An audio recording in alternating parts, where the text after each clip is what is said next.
Welcome to OECD Podcast, where policy meets people.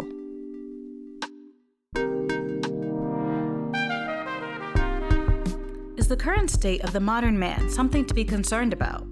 Does childhood well-being vary greatly between boys and girls? Well, today's podcast guests say yes, absolutely.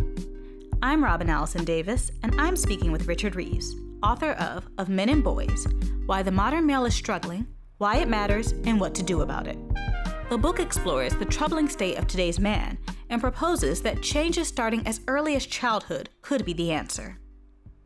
Later in this podcast, I'll be speaking with Olivier Thevenon, OECD economist and the Observatory on Well-being, Inclusion, Sustainability, and Equal Opportunity, about the OECD's work on child well-being. But first, Richard Reeves. Thanks for joining me today, Richard. Thanks for having me, Robin. Your book is all about the struggles of the modern man. What was the catalyst that spurred you to write this book? What were you seeing that you wanted to express to the world? Well, the first thing is I was raising three boys. I've got three sons now, all in their 20s, who I've raised in the UK, where I'm from, and the US, where I live now. And just, dinner table conversations about, what does it mean to be a guy today? Why are girls so much better in school? Were boys always worse in education, Dad? That kind of question. And then dating and just the normal stuff, but seeing it a little bit through their eyes. But then in my day job as a Brookings scholar, I just kept tripping over data points where I knew that there were some gender gaps that were now going the opposite way to the way we normally think about them, and where it's still correct. It's usually still true to think about gender inequality as affecting women and girls across the world, of course. But in advanced economies now, there's quite a few gender gaps going the other way. And I kept stumbling across those, and they were bigger than I thought they were. And then particularly, I'm sure we'll get into this when you talk about race and class as well. And so I began to feel that my work on poverty and inequality, social mobility, racial justice actually needed that gendered lens, and specifically to look at it through the lens of what's happening to our boys as well as to our men. You've received a bit of criticism on this topic, and I don't mean to be reductive, but is it really that men are falling behind, or more so that women are catching up? In the OECD's 2022 Education at a Glance, we found that women now make up a clear majority of 25 to 34-year-olds with a bachelor's, master's, or doctoral or equivalent degree, at 57% compared to 43% of men. Isn't this a good thing? I mean, the gender gap is still 11.9% across OECD countries.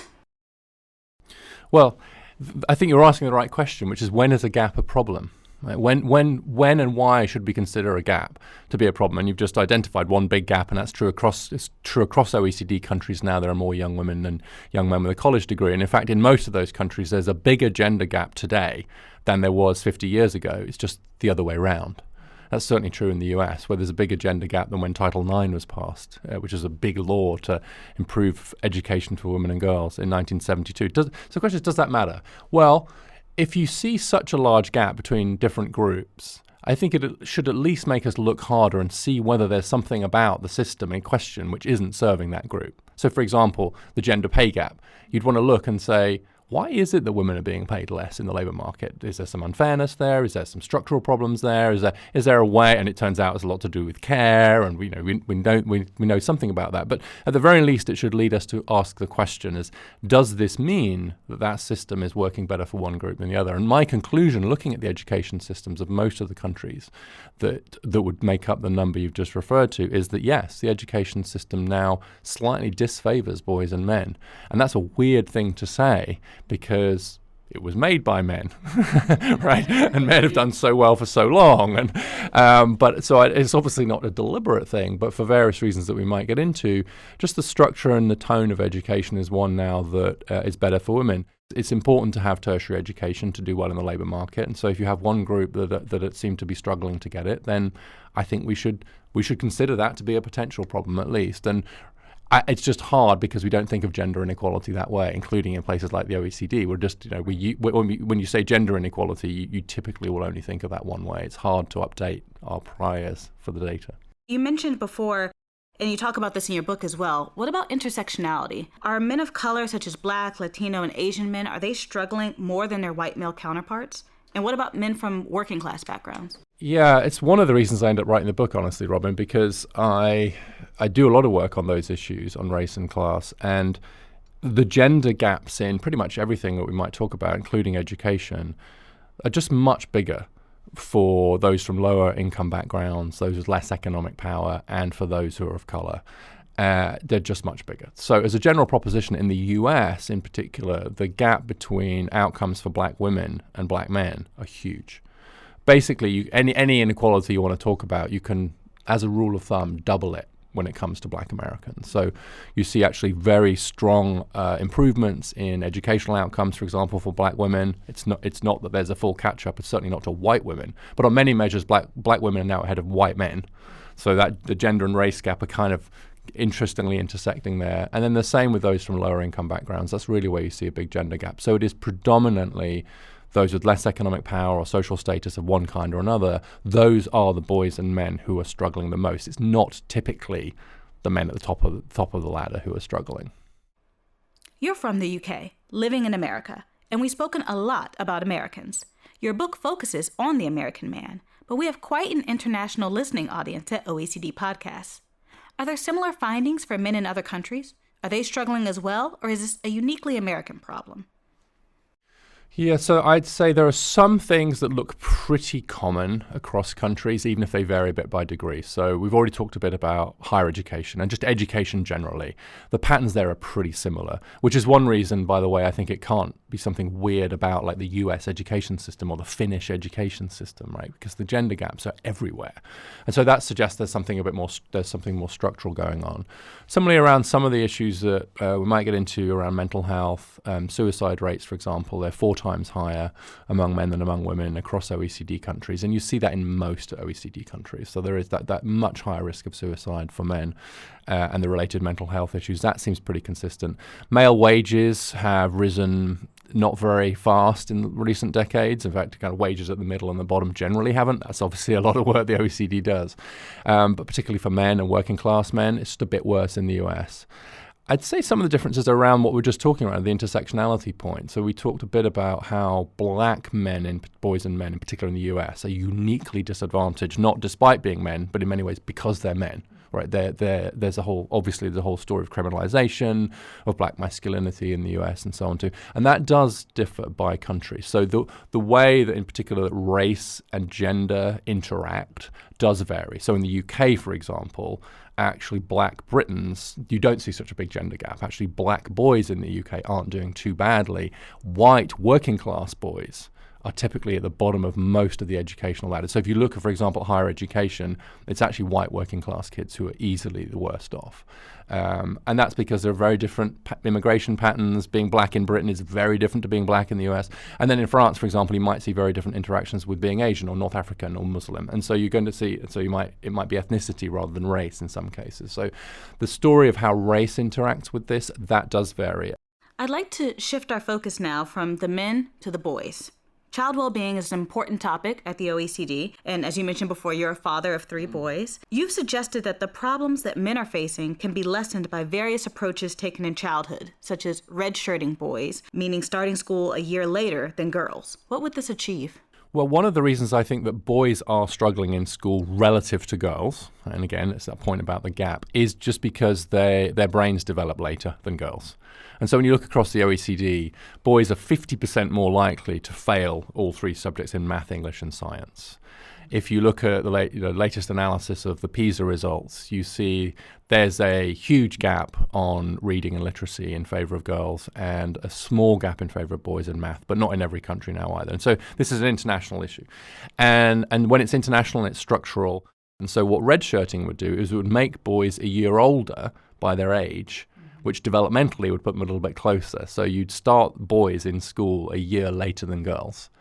And what that would mean is that developmentally they'd be pretty similar, because by adolescence, particularly after puberty, girls, particularly their prefrontal cortex, that's the bit of the brain that turns your homework in, basically, that bit develops about a year or 2 earlier in girls.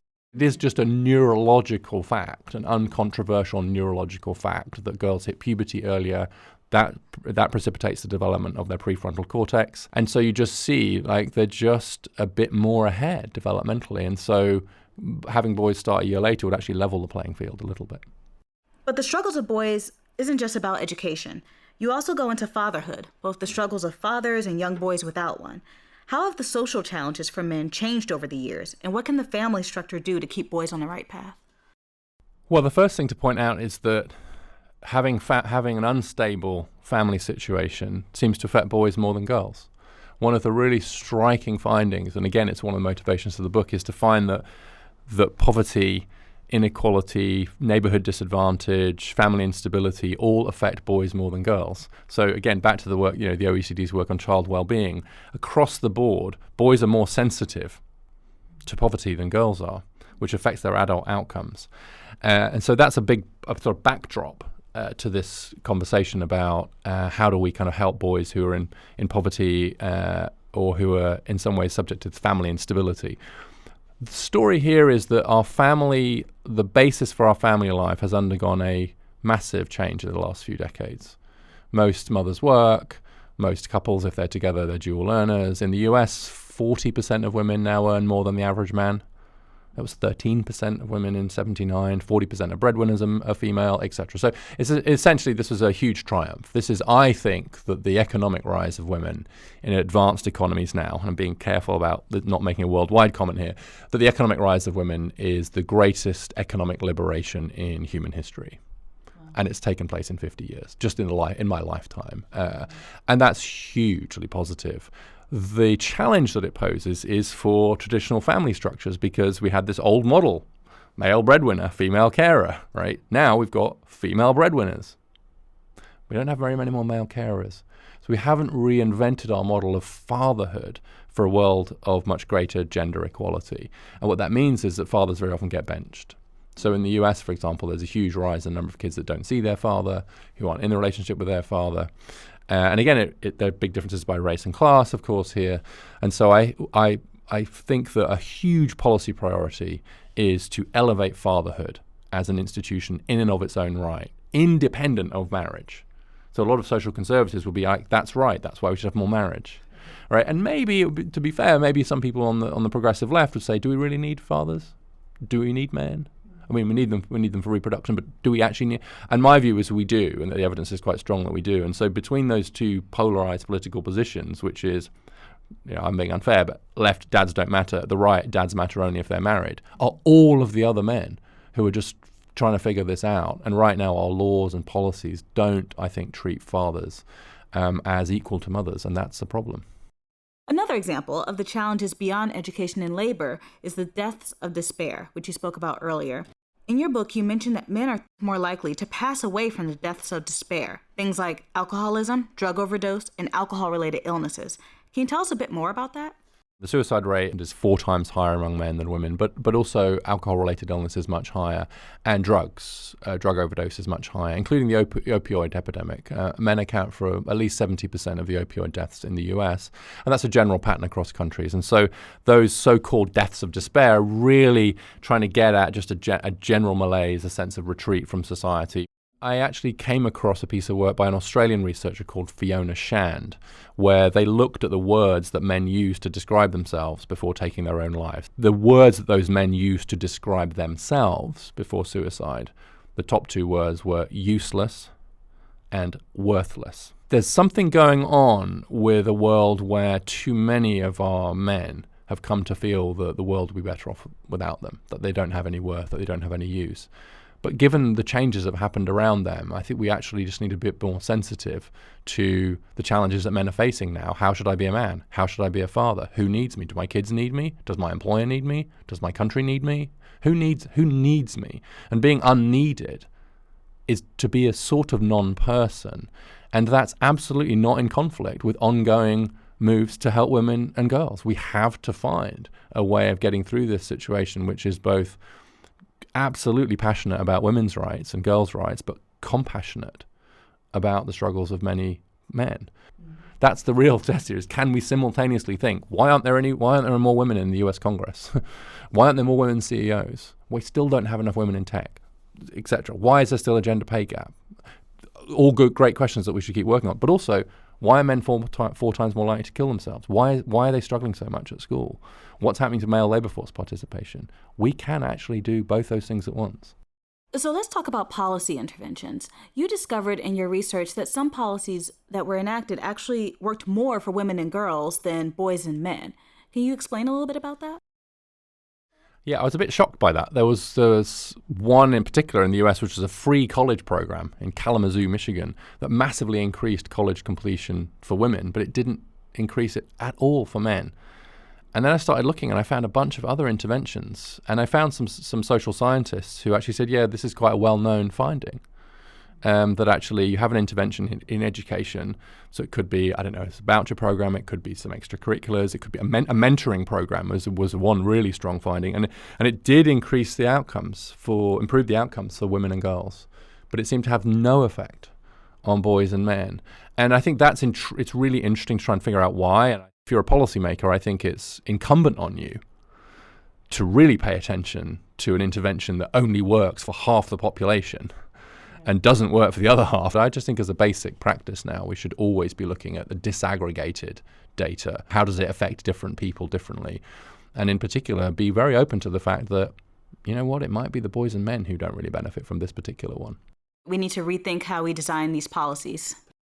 Potentially. There's a nice phrase that I encountered was gender-sensitive policy. As a general proposition, I think gender-sensitive policy is a good idea if we can see that this intervention is only working for one group. That means we should pause and say, maybe we need to do something differently for the boys and men here.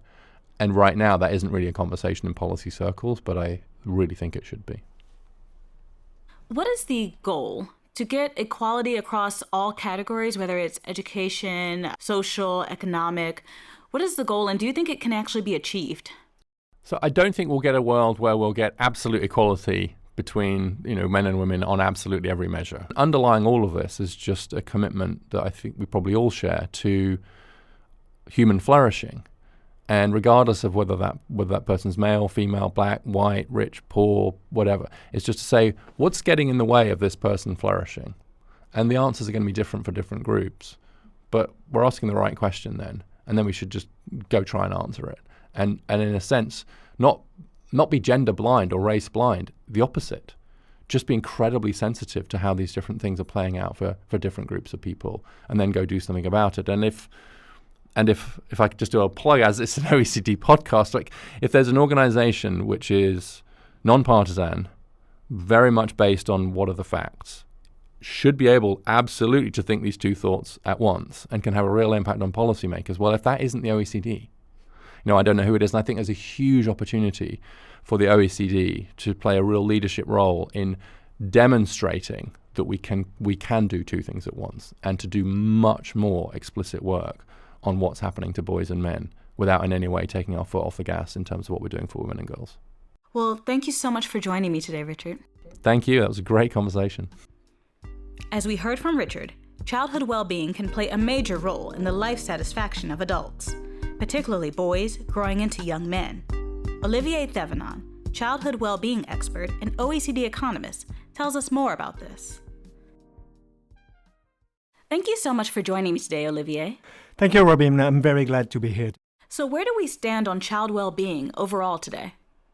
As you know, childhood is a very crucial period in life. The things that we do when we are children, that we experience in childhood, play a critical role in shaping who we are and who we become as an adults. So it's important to consider how children feel, if they are happy and satisfied with their lives, with what they are doing, what they are learning, as it affects their well-being as children, of course, but it also affects their willingness to learn and the way they connect with others and the way they grow up. And if we look at the data we have on children's life satisfaction, we have reasons to worry, since only 1/3 of 15-year-old adolescents report high life satisfaction on average across the OECD. And to be honest, this is rather low in countries where economic and social progress is meant to benefit everyone, including children. We've been through a lot recently, particularly with the COVID-19 pandemic. How has that been affecting children? What are we seeing? You're right pointing this out. The COVID pandemic has had major negative consequences on the well-being and mental health of children and adolescents. The data on children during or after the pandemic all point to a rise in anxiety and sleep issues, in eating disorders as well, and in some cases, an important rise in self-harm, as well as increases in the use of substances. Perhaps more importantly, there are clear inequalities in the well-being across children. Last year, we published an analysis showing that children from socioeconomically disadvantaged backgrounds are more likely to experience not only poor material outcomes, but also poorer health, and they are doing worse in education. They also report having lower self-beliefs, lower life satisfaction, and they are more likely to report health complaints. So it's very important to also consider that there is a socio-economic gap. So we've heard about childhood well-being overall, but how are things different for boys versus girls? They are very different. Boys are more likely to engage in risky behaviors and tend to have less favorable attitudes towards education. Boys are also more likely to be low achievers in school compared to girls, and they are more likely to disengage from education than girls. But I would say that what is perhaps more worrisome is that boys perceive less support from their environment. They perceive less often than girls that their teachers are fair. They perceive lower support coming from their parents for their schoolwork or to help them to be confident. But perhaps I would emphasize that beyond education, boys experience greater behavioral problems than girls. They are more likely to show conduct disorders. They are more likely to take part in physical fights. They are more likely to be involved in bullying. And as you know, boys' distress is also more likely to end tragically, since the suicide rates of male adolescents is nearly 3 times higher than for girls across the OECD. So the OECD findings are basically in agreement with Richard Reeves' work. They are basically in agreement, but for girls, they are more likely to report low life satisfaction than boys, and they are also more likely than boys to report mental health issues such as anxiety, showing depressive symptoms or eating disorders, and they are also more likely to engage in self-harm than boys. So what can we do to ensure that boys aren't growing up to become the struggling men?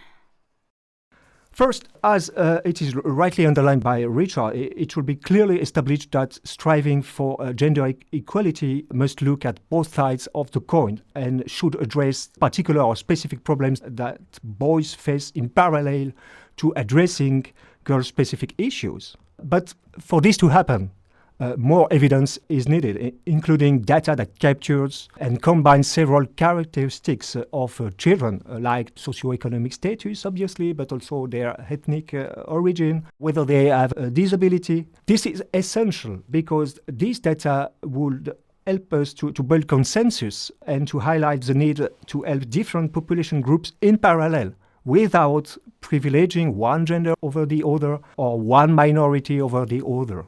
So what about policies? Can policymakers do anything to stand in the gap? When I spoke with Richard, he mentioned gender-sensitive policies. There is no magic bullet, but it doesn't mean that nothing can be done. Policies have to recognize that the well-being of children is multidimensional, and it is only by taking into account these dimensions that their situation and their life opportunities can be improved. For countries, this requires developing what we call integrated policies, which means policies that are comprehensive enough to address the needs of children in the many domains affected by their disadvantage.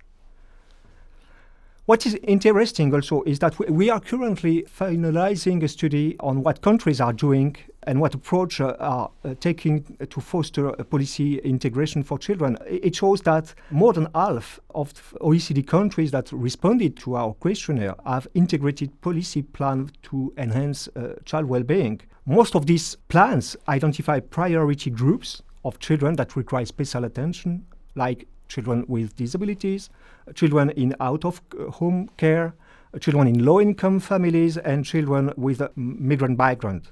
However, none of these plans identify boys as a particular group of specific action, but it's very true that looking at their impact on girls and boys' outcomes separately will be key to help us understand whether these plans have been effective in addressing gender-specific needs. That being said, countries are at a very early stage of the implementation of these plans, and we will need to follow carefully the evaluation of these plans to really assess whether these initiatives are having the desired effect for children. But again, I think what is very key is to recognize that disadvantaged boys, but also girls, may experience issues in multiple domains of their life, and they need to be addressed all together if we want policies to have an impact.